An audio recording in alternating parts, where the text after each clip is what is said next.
Bismillahirrahmanirrahim. Assalamu alaikum wa rahmatullahi wa barakatuh. Welcome back to Physics with Umar Farooq and PMC test discussion class. PMC test number 30, 25 September 2021. MCQ number 1. Laser light is unidirectional, bidirectional, polydirectional या none of above. Laser light सिर्फ एक ही direction है, तो लिहाजा हम option A को टिक करेंगे. ठीक है. Sum of two up quarks, so +2/3 +2/3 सतह 4/3. MCQ number 3. Area of a circle can be find out by, तो S is equal to r theta, ऐसे भी हम फाइंड कर सकते हैं. V is equal to r omega, ऐसे भी हम फाइंड कर सकते हैं. और A is equal to r alpha, इससे भी हम फाइंड कर सकते हैं. समझ आ रही बात की? क्योंकि एरिया ऑफ अ सर्कल किस चीज़ के बराबर है? पाई आर स्क्वायर के बराबर है. और आर किस चीज़ के बराबर है? A divide by pi into whole under root के बराबर है. तो इन सारों से हम क्या करते हैं?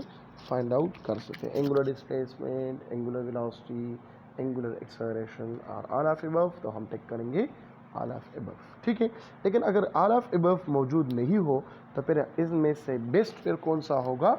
वो ऑप्शन नंबर ए होगा, एंगुलर डिस्प्लेसमेंट होगा. एंगुलर डिस्प्लेसमेंट की इससे हम जो एरिया है एरिया है, डायमीटर है, रेडियस है, वो जल्दी से और आसानी से फाइंड आउट कर सकते हैं. ठीक है. फिर which one not allow particle nature? Charge particle, phospholipids है, चैनल प्रोटीन्स है, बोथ ऑफ देम है या नन ऑफ अबव है? तो ये आप लोग बायोलॉजी की टीचर से पूछ लें कि फास्फोलिपिड क्या होता है, चैनल प्रोटीन क्या होता है. फास्फोलिपिड जो है वो लिपिड का मेरे ख्याल में एक टाइप होता है. ठीक है. जो आप लोगों ने पढ़ा है फ्लूइड मोज़ेक मॉडल में. ठीक है. एक फास्फोलिपिड होते हैं, एक और मुझे पता नहीं कि क्या होता है. अच्छा जी, नेक्स्ट क्या है? When sun rays are weak source radiation, then which will act as a radioactive. तो इनमें से कौन सा रेडियोएक्टिव होता है? फिर एटमॉस्फेयर रेडियोएक्टिव होता है. ठीक है. Unit of energy is all of above, जॉल, calorie, kilo जॉल या ऑल ऑफ अबव, तो हम टेक करेंगे ऑल ऑफ अबव की तरफ. Shortest wavelength of Balmer series, देखो आप लोग ने पढ़ा है 1/वेवलेंथ is equal to RH 1/2 square minus 1/, shortest है तो इसको हम इन्फिनिटी पुट करेंगे, ये हो जाएगा 0. और इससे आ जाएगा RH डिवाइड बाई 4 1/λ, या λ मिनिमम होगा 4 divide by RH.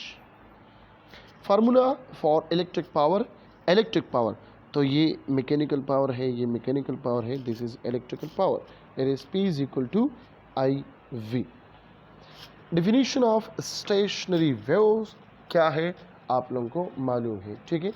Water waves are the example of fluid waves, progressive wave, longitudinal wave या नन ऑफ अबव, तो हम टेक करेंगे किस चीज़ को?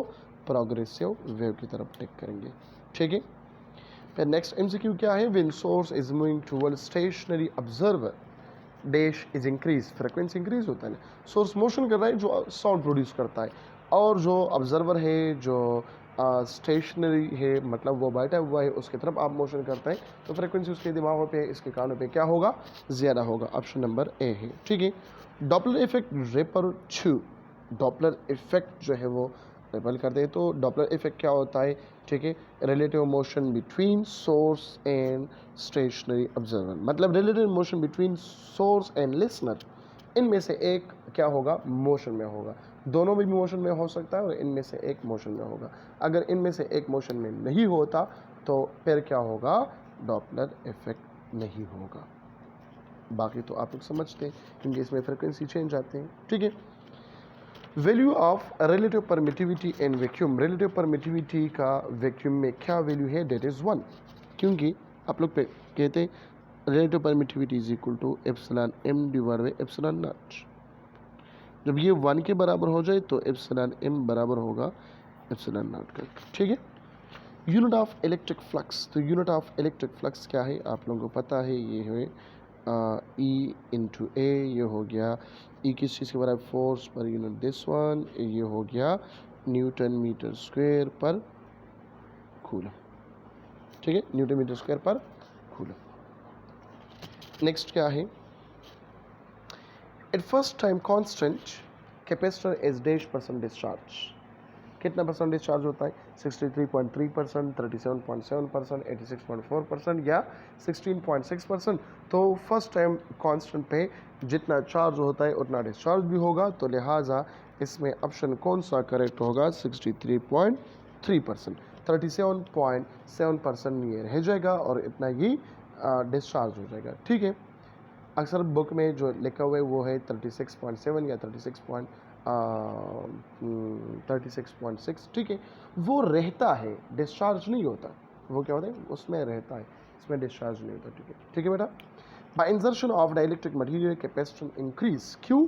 क्योंकि आप लोगों ने पढ़ा है Cm is equal to CV multiply by epsilon R। ये जितना बढ़ेगा ये बढ़ेगा, ये कम होता है तो ये भी कम होगा। ठीक है। यूनिट ऑफ इलेक्ट्रिक पोटेंशियल, इसका जो ऐसा यूनिट है वो है वोल्ट। इसका दूसरा जो यूनिट है वो आ सकता है जॉल पर कूलम। इसका जो तीसरा यूनिट है वो न्यूटन मीटर पर कूलम। ये इस तरह भी आ सकता है क्योंकि आपने पढ़ा V is equal to I into R, तो मतलब ये हुआ कि ओहम मल्टीप्लाई बाय एम्पेयर, ये भी आ सकता है। ठीक है, इसका बेस यूनिट भी आ सकता है किलोग्राम मीटर स्क्वायर पर second cube multiply by ampere. ठीक है, इससे आ गया। इसका CGS यूनिट भी आ सकता है, मैंने ऑलरेडी ये करवाए हैं तो वो आप लोग देख लिया करें। ठीक है, charge is a dash quantity, base quantity, derive quantity, fundamental quantity. Fundamental और बेस तो नहीं है तो लिहाजा ये भी गलत होगा। Is a derive quantity, Q is equal to I multiply by T। इन दो बेस फिजिकल क्वांटिटी से ये बना हुआ है। ठीक है, फिर नेक्स्ट MCQ क्या है? By increasing the temperature resistance become increase decrease में increase में decrease। so increase भी हो सकता है, decrease भी हो सकता है, क्योंकि हमने पढ़ाई temperature is directly proportional to resistance for only conductors। ठीक है, और temperature is inversely proportional to resistance for only semiconductor, dielectric material वगैरह वगैरह। ठीक है, तो ये हो गए आप लोगों के 30 टेस्ट का डिस्कशन, मतलब 25 सितंबर का टेस्ट। ठीक है, 25 का है या 23 का है, जो भी है। मिलते हैं इंशाल्लाह नेक्स्ट लेक्चर में, और लास्ट लेक्चर में मैं आप लोगों को एक अनाउंसमेंट भी करूँगा, आप लोगों के साथ शेयर करूँगा। ठीक है, खुश करूँगा आप लोगों को, लेकिन अल्लाह ताला आप लोगों को कामयाब करे। थैंक यू सो मच, अल्लाह हाफिज़।